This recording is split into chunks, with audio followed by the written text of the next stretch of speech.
Hello, and welcome to Women's World. This is Lyza Dydyshka, your host for today. Our show spotlights powerful women in the business world that dare to make a difference, from the fashion industry to heavy equipment operators. Women today are taking the challenges of business head-on and are becoming successful entrepreneurs. We would like to welcome today's show special guest.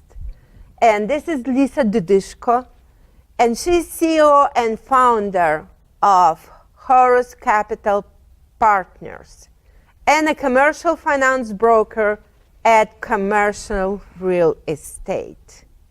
I met Lyza at networking event in downtown Nashville, and we have been friends ever since. So Lyza, tell me about yourself and how you got started commercial real estate. Well, Irina, first of all, thank you so much for having me here. I'm really excited to be part of it. So I got started in real estate about 4 years ago. Got started originally in residential and got into commercial shortly after that. It's been quite a journey, it's been an exciting journey. There was a lot of failures, a lot of ups and downs, but it's something that I'm very passionate about, commercial financing. It's fascinating for me to see when, we fund the deal and to see that high-rise coming out of the ground. So yeah, a couple of years ago, that's when I started, and I've been doing it since that day. You appear to be so young. And how did such a young girl break through the barriers set up in this man's field? That's such a great question. Commercial is a men's world. A lot of my partners, a lot of people that I talk on a daily basis are men. Most of them are 50, 60 years old sometimes, and you do have to find a way to blend in with them. It's funny that you brought up my age, and I get a lot of questions. People ask me on Facebook, on Instagram, well, how do I get started? I'm so young. Can I do it at 18? Can I do it at 20? And the answer is yes, absolutely. You absolutely can. Your age, it's not as important as how much are you willing to put into the business that you're starting, whether it's commercial real estate or any kind of business. I started early. I started, basically my business working for myself when I was 18 because I didn't have another option. So a lot of hard work, persistence, being laser focused, knowing where you're going. I'd say those are the main things that you need to keep in mind when you're starting any business. So what advice you can give to those people who ask you questions? Just like I said, it's a lot of work. It's not something that one day you're just going to wake up and you're going to know everything about commercial financing. It took me many years to just get to this point that now, I can look through the deal and I can structure the right deal for the right project, for the right clients. But it took me, 3 years to figure those things out. So one of the things that I would say to anybody, all the young entrepreneurs, or anybody who's an entrepreneur, you can be 16, you can be a young entrepreneur. Starting out, you need to be prepared to put in the hours into the business. If you work for somebody, if you're willing to take a job 9 to 5 and work for somebody 40 hours a week, well, why not to work for yourself, especially when you just started, 50, 60, 70 hours a week, because in the long run, it's going to pay off. And that's what I did. I worked crazy hours, and I still work many hours per week. Per day. Sometimes my day can look anywhere between 12 to, easily 16, 18 hours a day, because if I get slammed and I get a lot of projects, right now we have over $300 million of deals we are working on, that requires time. So anybody starting out, like I said, be willing to put into the work and to put into the effort. So what kind of education do you need for this kind of business? For commercial real estate, there's so much. I would say you need so much education, and you don't really need a lot. Like, you don't need education at all, because when I first started, I didn't have education. I couldn't afford it. I didn't have a lot of money saved up to go to school or get some kind of training. So I did it by error and trial, really. I made a lot of mistakes. I failed many times. I'm gonna fail, I'm gonna fail, I'm gonna fail, and then I'm gonna succeed. So, and that's what happened.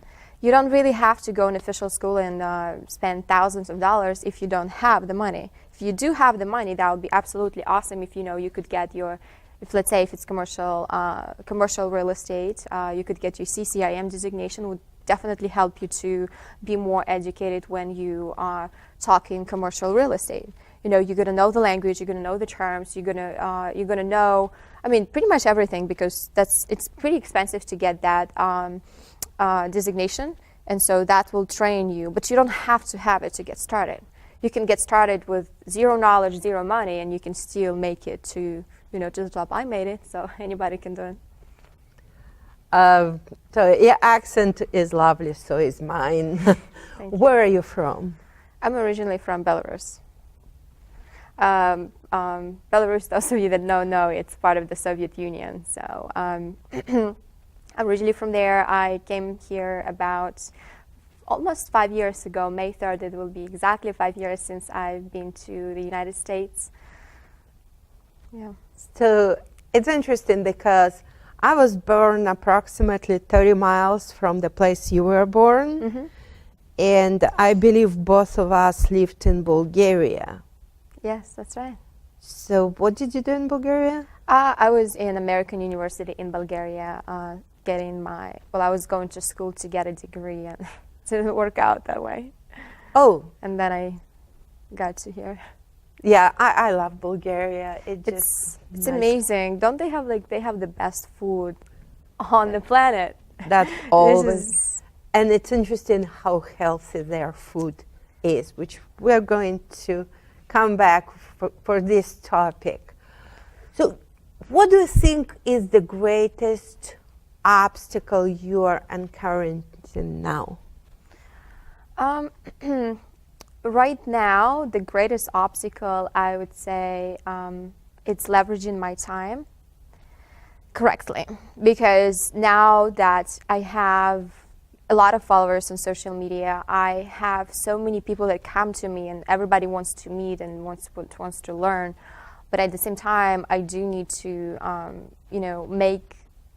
make them realize that I'm not a school. Like, I cannot, as much as I would love to, I can't meet with everybody, to tell them my story. That's why I do so much on social media, put so much content and so many posts about how I got to where I am. So hopefully that would help a lot of those folks. But I'd say this is my main obstacle right now, is because I get so busy. I have 2 businesses. I am starting another business later on this year, and leveraging your time, managing your time correctly, knowing your priorities. It's everything. It's crucial in business. So do you have an actual interesting story of obstacles which you had to overcome? Yeah, I have so many. So I guess one of the craziest stories I want to share with you is, it was about 5 years ago when I first got to this country, and as you know, I didn't have anything, right? I barely had anything to my name. Just had a couple of $100 in my pocket, and no English, no nothing. And there was a day when I was standing on the beach in Destin, Florida, and I had crazy thoughts of, taking my life because nothing was going for me. And I was like, well, I can't make it. Like, I don't have connections. My family doesn't have the money. Nothing is gonna happen in my life. Like, I'm never gonna be anybody. And I had all those thoughts going on as an 18-year-old teenager. And I was standing there, and I was thinking, and then it just kind of struck me.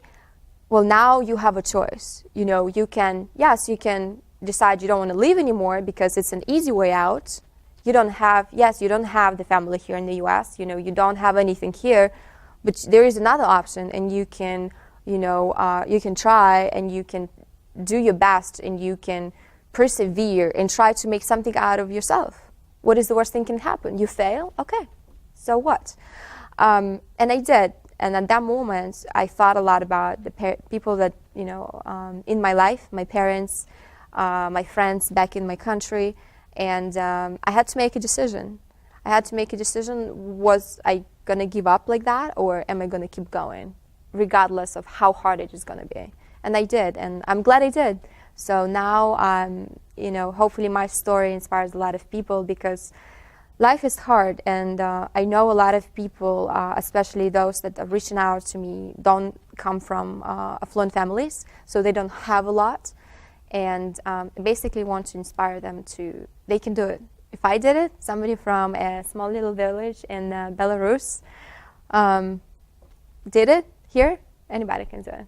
So sometimes it takes more courage to carry on than just to end up everything. And I want to thank you for this. I want to thank you for sharing this with us, and I'm glad you made the right decision. Hopefully some teenagers listening to us can make their decision based on your story. Do you personally invest in real estate market? I'm starting this year, yes. Oh, cool. That's the topic I really love.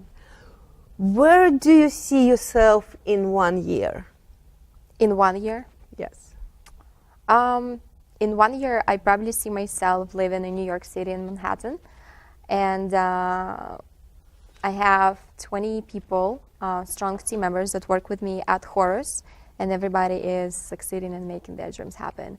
And with that being said, I also see myself helping a lot of hundreds and thousands of other kids and other people that come from poor background. My goal in life is to help those that are less fortunate, and those that want something, they have in them to achieve, but they just need the right person, or they just need that opportunity. And I want to be that somebody who gives them the opportunities. That's why I'm so much into, mentoring kids and mentoring younger generation about, well, what can you do to, be successful? How can you get to that next level? It's pretty high set goal. So what about 5 years then? In 5 years, such a great question. In 5 years, I see myself owning more than 100 rental units in real estate. I see myself,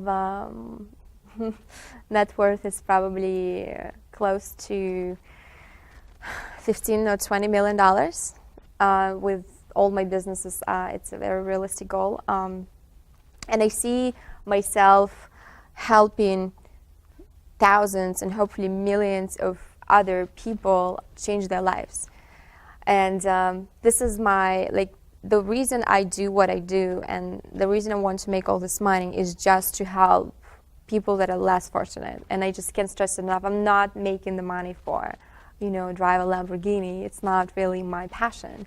My passion is to maybe help that little girl that is, maybe was born in an abusive family and she doesn't have a lot going on for her, but she, she reads my book or she listens to my story, and she believes that, oh, this girl did it, well, now I can do it.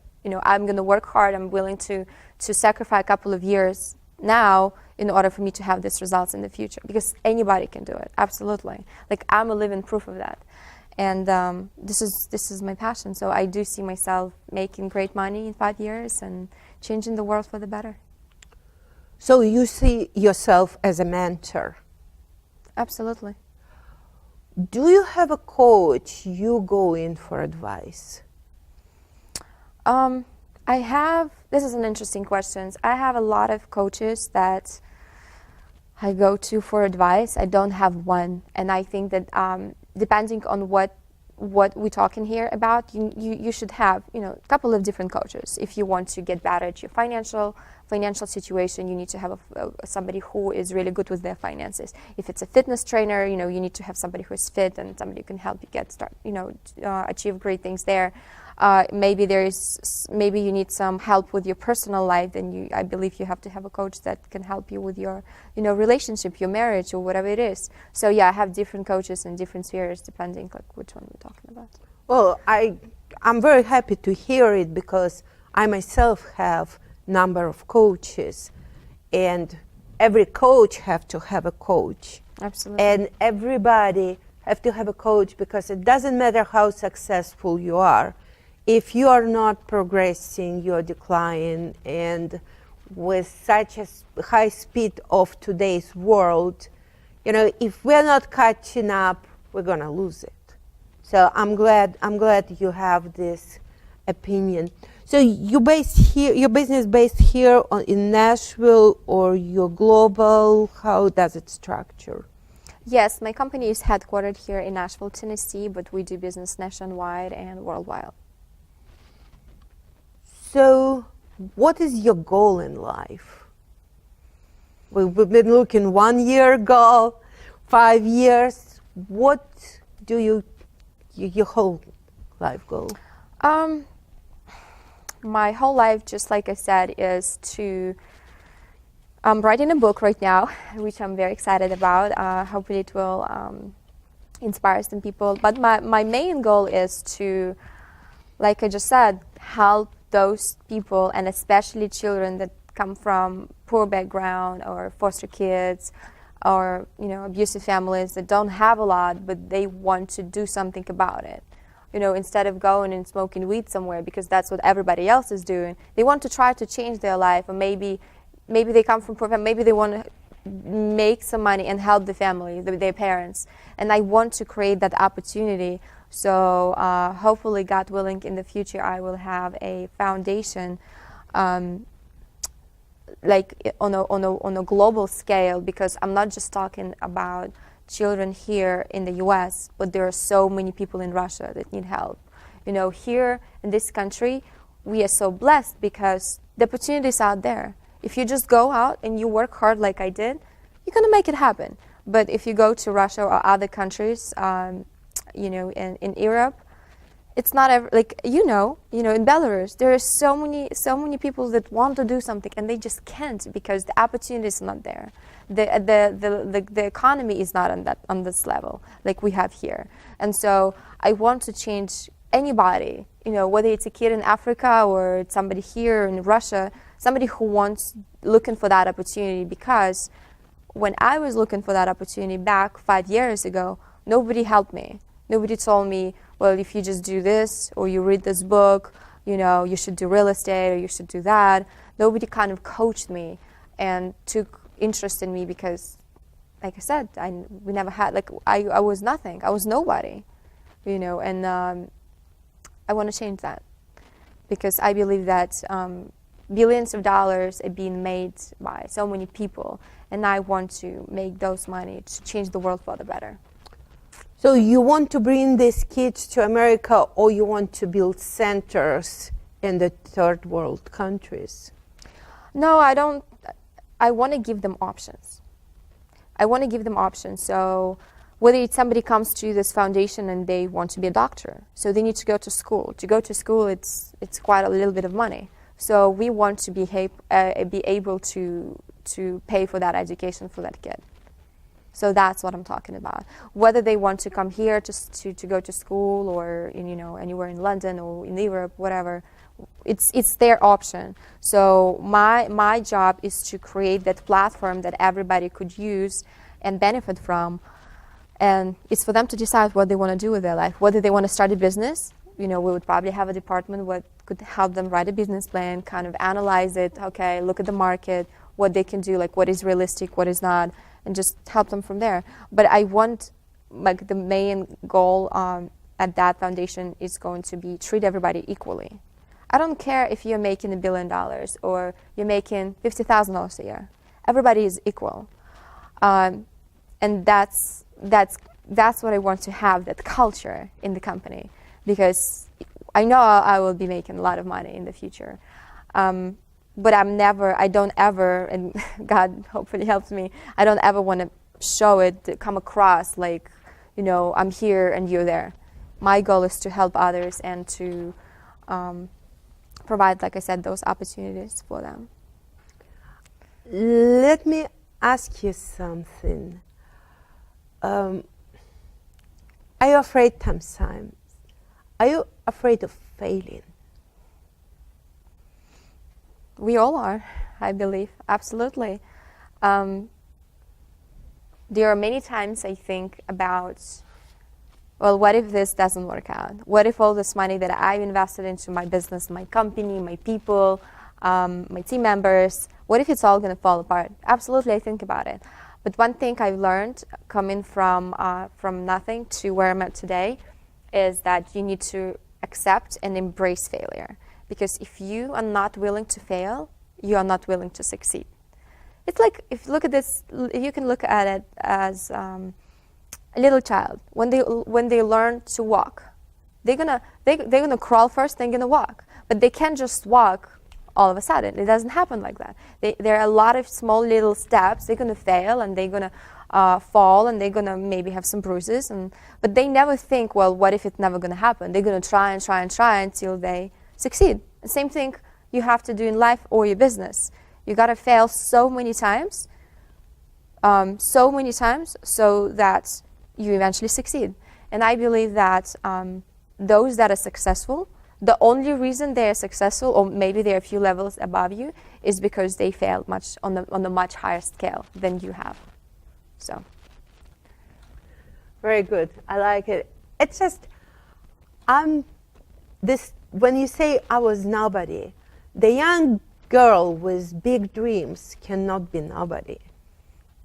Just for future interviews, I wouldn't say about yourself, I was nobody. I always had big dreams. So I was. Exactly. I mean, yeah. So was being such busy with your business, building new businesses and escalating and making bigger. So do you have time for personal life? Not really, not right now. Okay. This is not something that I focus on right now. My business, my career, helping others and making things happen is something that I'm very, very focused on. So personal life, it can wait a little bit. Once I get to that, when my business is up and running and we're doing a couple millions in revenue per year, then I'll think about it.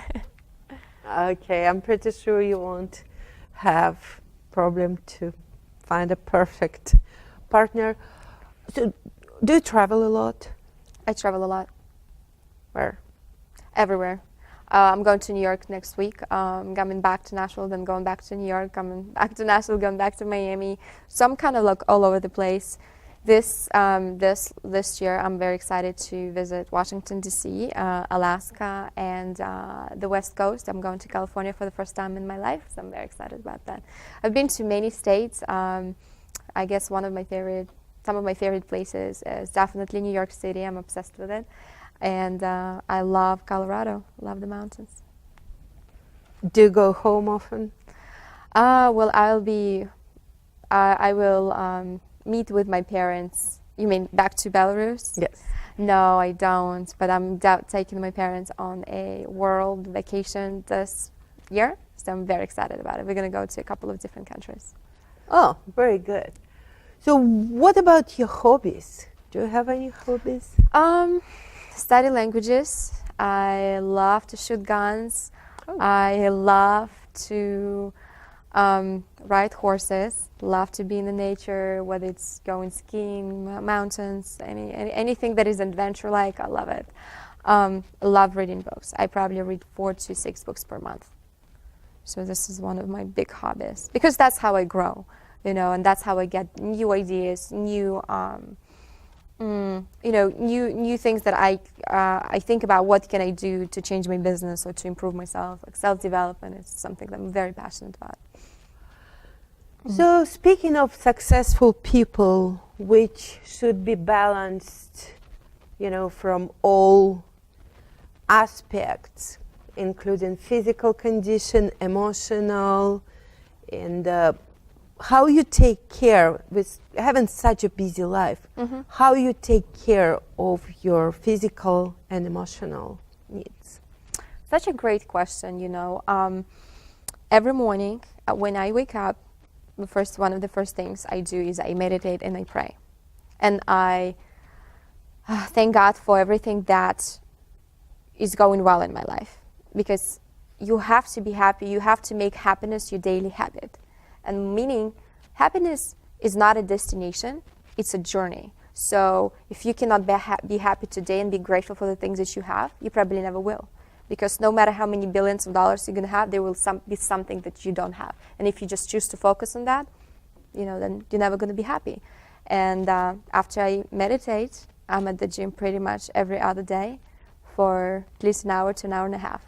So this is the way I structured my life, because without working out and without that cardio, I can't function. You know, this is such a stress relief for me as well, and it's a great way to keep fit and to take care of your health. So I'm a vegetarian as of 2 months ago, so that's another thing that I've put into my schedule, my life this year, and I'm very, very happy I did, because completely changed my energy level, completely changed the way I feel. So great. And I've heard you don't drink alcohol. On rare occasions. Yeah. And another way, it's because it's just the way it makes me feel. I can't work out at the gym extensively if I go out on Friday, Saturday to get drunk. Right, absolutely. You wouldn't have the same energy level. So what other ways of improving your energy level and being healthy you use? A great way is just sometimes you gotta take some time away from your work and just go out to the nature, or go meditate, go spend some time with friends or family. This is a great way to get recharged and feel better. Okay, that's all for today's show.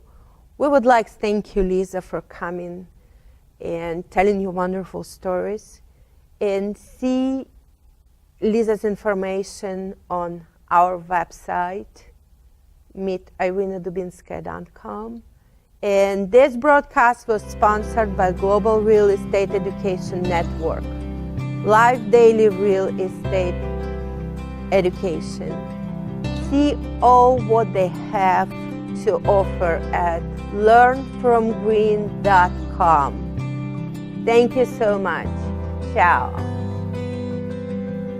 Yeah.